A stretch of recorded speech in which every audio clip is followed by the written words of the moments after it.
Lawyers, has there ever been a time the opposing counsel accidentally proved your case for you, and what happened? Story 1.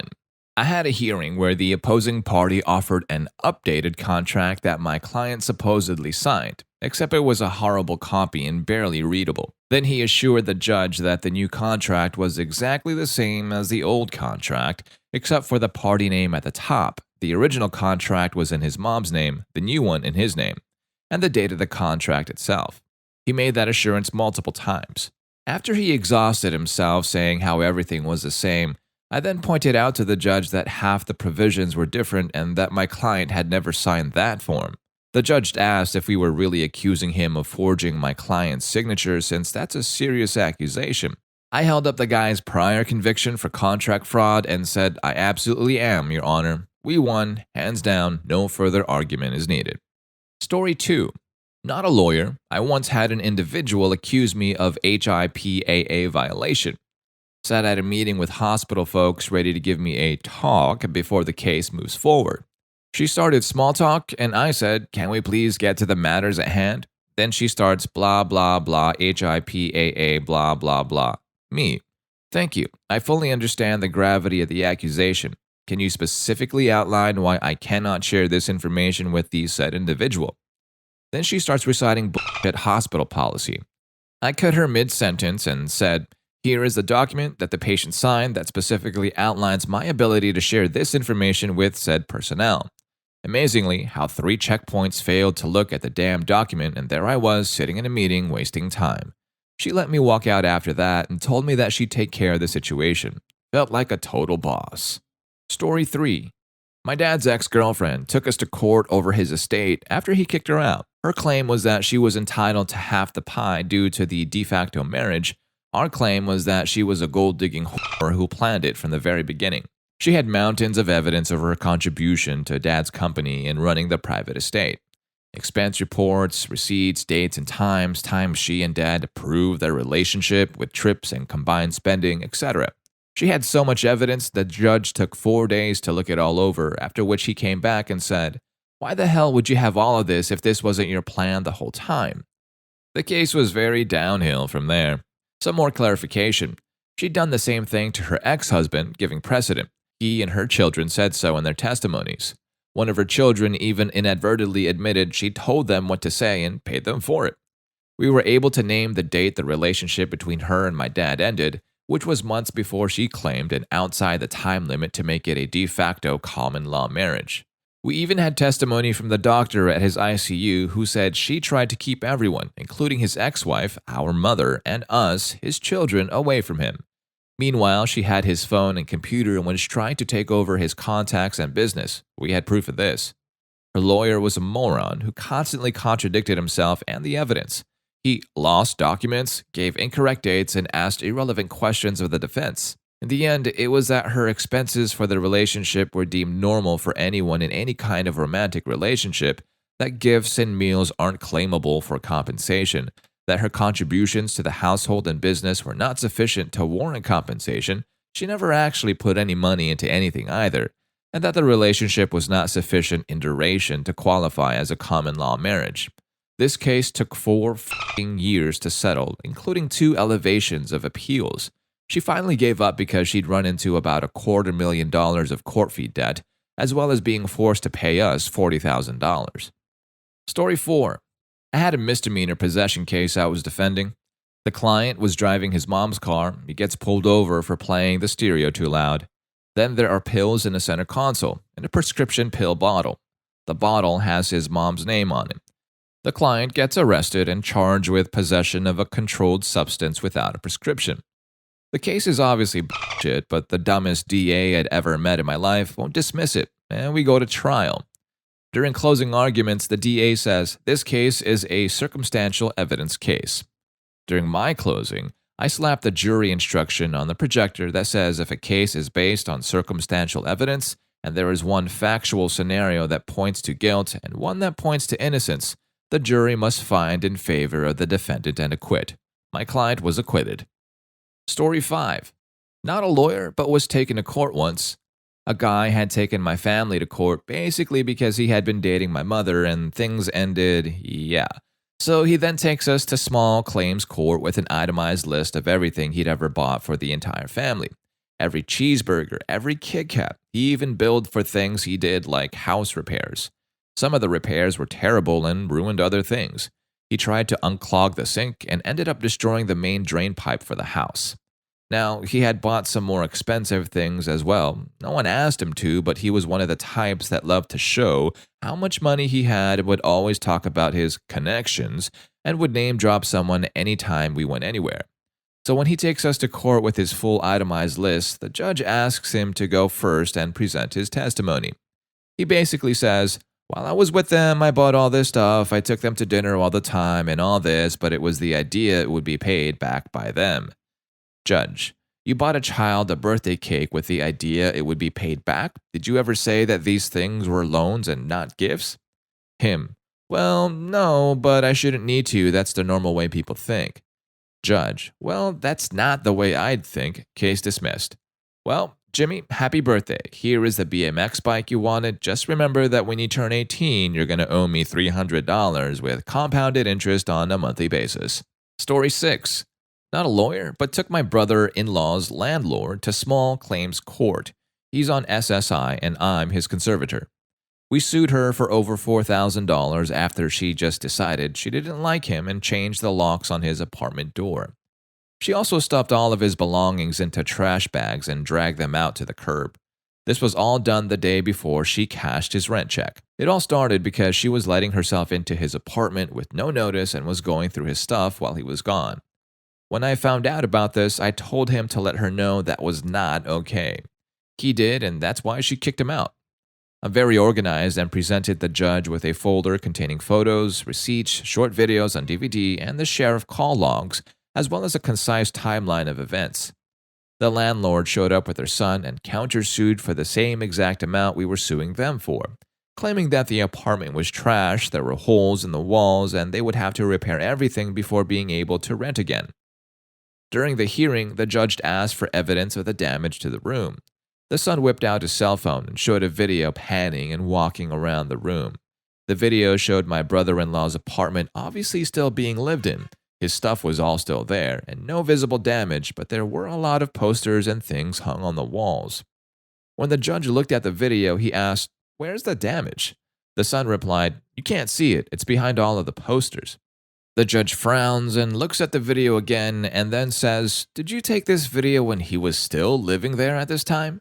The son replies, "Yes," and this was the clincher. The judge then asked, "Did you ask his permission to enter the apartment to take this video?" Silence. We were awarded the full amount. Story 7. I had to go to court over a financial cock-up when I was a student. Took advice from the university legal support team who said I didn't need a solicitor, so I went in alone. The judge didn't like this and postponed it for another date so it could prove I'd had more counsel first.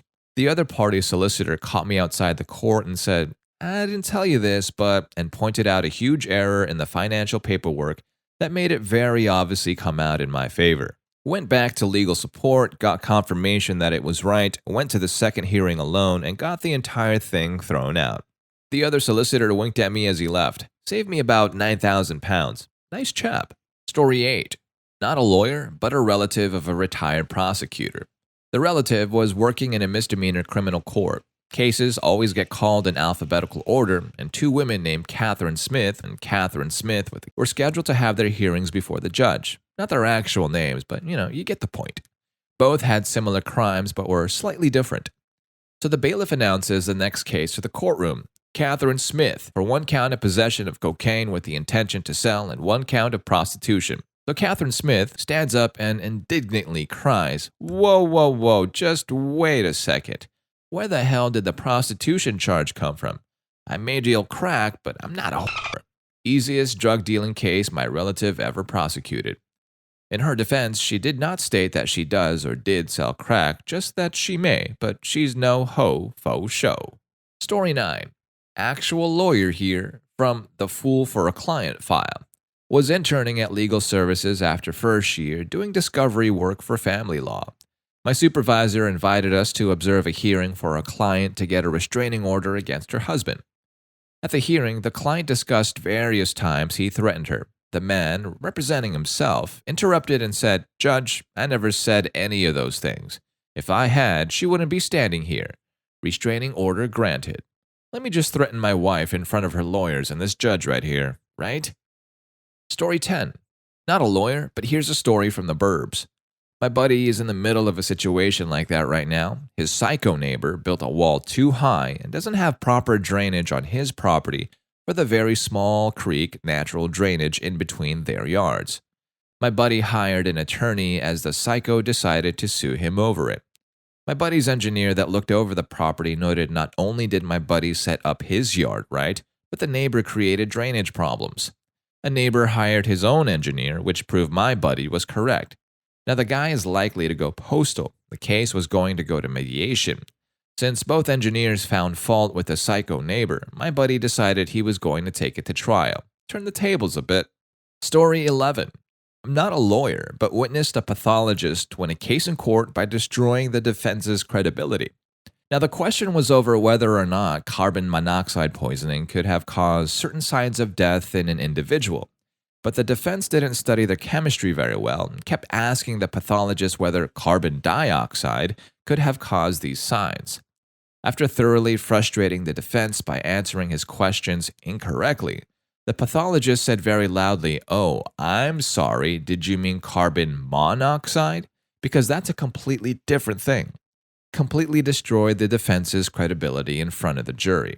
They were done after that, so I guess the opposing counsel screwed himself by not picking up a book. This is not the only reason that the lawyer didn't win, though. There were a lot of other things that didn't work out in his favor, but those were technical things that he probably knew about ahead of time.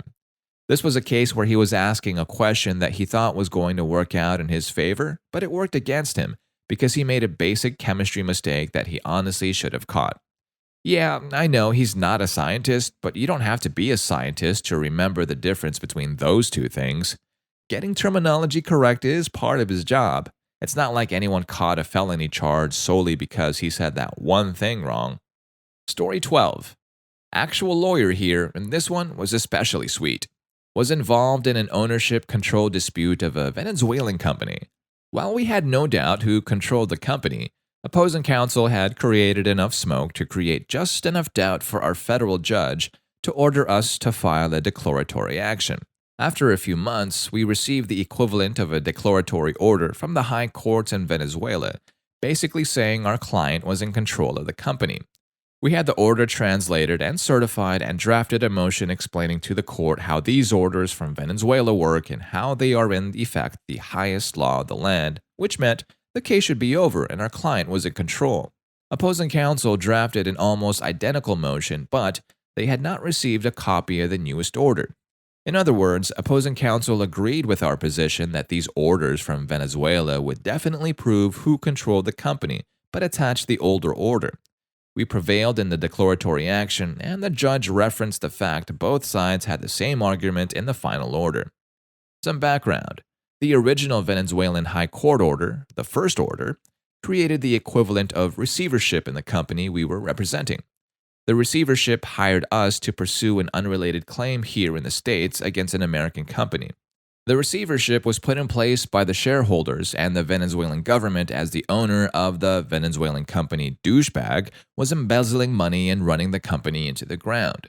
There was another firm representing the company before we were hired, and they decided to ignore the first order and claim to the federal court here in Miami that they were the only ones representing the company and that we were the imposters. They argued that the first order was not valid and Douchebag was still in control of the company. There was a second order that was the result of an appeal in Venezuela that was very ambiguous in its language and cast some doubt as to the control of the company. Douchebag and his attorney submitted the first and second orders as support to their motion. A third order was issued by a different Venezuelan appeals court, which put the issue to rest. We asked for and received a copy of it. They did not either because they knew it was not supportive of their position or because they dropped the ball. We believed it to be the latter. Our motion cited similar case law and advanced the same positions, but were interpreting different orders. Story 13. A guy I used to work with was going through a messy divorce, about 20 years ago now. His soon-to-be ex-wife was a psycho and her father was a psychologist, so he was pulling all of the strings. Even had my coworker arrested at work one day. Bullshit charges. The divorce case took years, one young son involved, and at every turn my friend lost because of something the father filed or another string he pulled. In the end, they were in court, and it was very apparent that my friend was going to lose custody and all visitation rights. Every plea he entered was squashed, and he was mentally broken. The judge asked the ex-wife if she had anything else to add, and she said she had a written statement that she wanted the judge to read. The bailiff took the paper from her and handed it to the judge, who unfolded the note and read it. He stopped for a minute and asked her if she was certain she wanted this note added to the case, and she said yes. The judge turns to my friend and says, paraphrasing, "Mr. Hanks, all these years, all these claims that are ruled against you, the court profusely apologizes. I did not believe you, but now I do. Ruling in your favor, bangs the gavel. I grant you full legal and physical custody of your minor child. Bailiff, please handcuff Miss Saunders." My buddy was stunned that he won and happy at the same time. He later found out that the note said, "Give me my son or I'll kill you." Story 14. Not a lawyer, but I am a certified paralegal. I went to court and spoke for a friend at a hearing. I can ask questions to both parties and address the judge. The only thing I can't do is object to the other lawyer's line of questioning, so here's what happened. My best male friend was fighting a restraining order against him by his crazy ex-girlfriend. Everyone is in the courtroom that day, including her. Her lawyer questioned my best friend about their relationship. As an aside, they lived together, he moved out and got his own place, but they were still together. She just got obsessively crazier to the point where they broke up. She wanted some stuff back that she gifted him, and he refused to let her in while not home to get it. She got crazy angry and made a scene in his front yard, getting cops called and the neighbor's dog taken for being a pit bull in the park where they were not allowed. Bullshit, I know.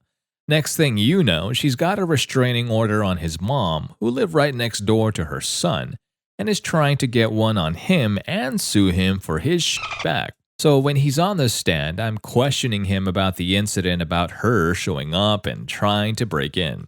His mother called him the moment she saw her banging on the door, so he beat the police there. She had gotten in and was in the living room. I asked him if he was in fear of her, and he says absolutely, because upon walking in, she slid an iron bar from her sweatshirt sleeve, telling him to back off.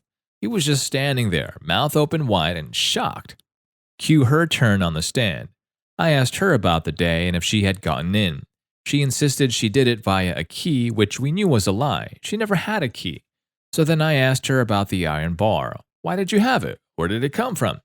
My cop friend gave it to me to protect myself while driving from road rage. It's in my car all the time, so I just brought it with me in case anyone was inside that wanted to mess with me.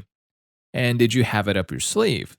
Yeah, 'cause I didn't want neighbors to think I was breaking stuff. She was bawling and slamming her fists into her thighs and pulling her own hair, wailing. I rested after that. She admitted to trespassing while carrying a concealed weapon. Both restraining orders were rescinded. She asked to stay after the court was adjourned, and the judge handed her mandatory therapy and committed her for observation. F*** you, Shauna. Wow, at both times, ouch, and f*** Shauna. Story 15. When I first started, my firm had me on a case where the client claimed he lost because of ineffective assistance from counsel, basically saying that the old lawyer didn't do his job. So we prepare an argument based on not asking the right questions, not communicating, etc. We think it's going to be a tough case, but not unwinnable. Then we get the response to our complaint where the old lawyer argues that he was only ineffective because he didn't have time to prepare for the case and only reviewed it for the morning of the original trial. He had known about the case for months, by the way. The judge saw this, and during the trial, we had essentially asked, isn't this the definition of ineffective counsel, not giving enough time to your client? The silence from his side of the court was amazing. Needless to say, the trial didn't last much longer than that. Thanks, opposing counsel. I guess you were ineffective for both of you. Story 16. I'm a lawyer, but this time was from my time as a law clerk. A tattoo artist, around 40, gets charged with the rape of an employee. The victim is 17, very fragile, and barely able to sit in the same room as the defendant. She stares at the table the entire time, and you are barely able to hear her speak. She does not elaborate much on details, but basically, he forced himself on her after closing the shop for the day. The defendant's story is that the employee came on to him and that the sex was consensual. The defense calls a witness, another employee at the same shop, to basically tell everyone what a stand-up guy the defendant was. If I were to guess, I think the court was undecided, but maybe leaning toward a not guilty verdict up until this point. The defense witness takes a stand and starts telling a story of how the defendant, while doing a tattoo on her, tried to hold her down and kiss her, but had to stop because someone else came into the shop. Game over. Perp got convicted of rape, and a week later he declared that he was satisfied with the penalty and chose not to appeal. Story 17. Not a lawyer, but I am a former insurance fraud investigator. We were at a hearing before the WCB, the Workers' Compensation Board.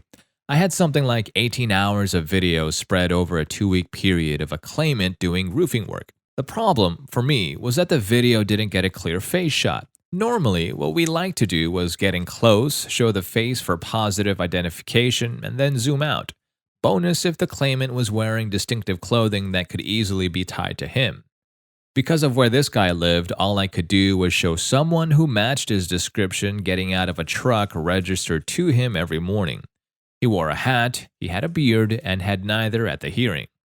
So the company lawyer is prepping me and basically letting me know to be on point because the claimant's attorney is almost certainly going to challenge the fact that it was his client in the video. If the video got tossed, the case was lost. But about 2 minutes into the hearing, the claimant's attorney agrees to stipulate to the fact that it is his client in all of the videos. All of it. Our attorney was shocked. That was pretty much the only leg he had to stand on. The claimant attorney was incredibly smug right after this, like it was no big deal. Evidently, his strategy was to show that his client wasn't really a professional roofer since he was doing the roof the wrong way. He tried to get me to answer questions about roofing, but I refused as it was beyond the scope of my work, and he just wouldn't let it go. About an hour of back and forth over this, the judge finally said, "Counselor, it doesn't matter if your client is doing the work well. What matters is that he has stated numerous times and under oath that he cannot work. Whether he's doing it for free, for cash, or for fun has no bearing on the fact that he's doing roofing work while collecting compensation benefits which was awarded because he couldn't do roofing work." The guy lost and had to repay a bunch of benefits.